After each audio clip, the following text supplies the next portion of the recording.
আজকে আমরা আলোচনা করব অর্থনীতি কি বা অর্থনীতি কাকে বলে। আমরা এখানে 5টি অর্থনীতির সংজ্ঞা নিয়ে এসেছি, যেগুলো তোমাদের বুঝতে অনেক সুবিধা হবে। যেমন 1 নম্বরটি দেখো, অর্থনীতি কি? আমরা যদি দেখি, অর্থনীতি হলো সমাজের উৎপাদন, বন্টন এবং খরচের অধ্যয়ন নিয়ে আলোচনা করে।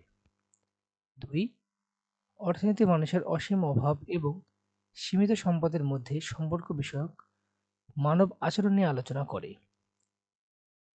3 নম্বরটা দেখো, অর্থনীতি বা অর্থশাস্ত্র সামাজিক বিজ্ঞানের একটি শাখা, যা পণ্য এবং সেবার উৎপাদন, সরবরাহ, বিনিময়, বিতরণ এবং ভোগ ও ভোক্তার আচরণ নিয়ে আলোচনা করে। 4, আমাদের দৈনন্দিন জীবনে সাধারণ কার্যাবলী নিয়ে যে শাস্ত্র আলোচনা করে তাকে আমরা বলে থাকি অর্থনীতি। অথবা আমরা এটা এভাবে বলতে পারি যে উৎপাদন, বিনিময়, বন্টন ও ভোগ নিয়ে যে বিষয়ে যে বিজ্ঞান আলোচনা করে তাকেই বলা হয় অর্থনীতি।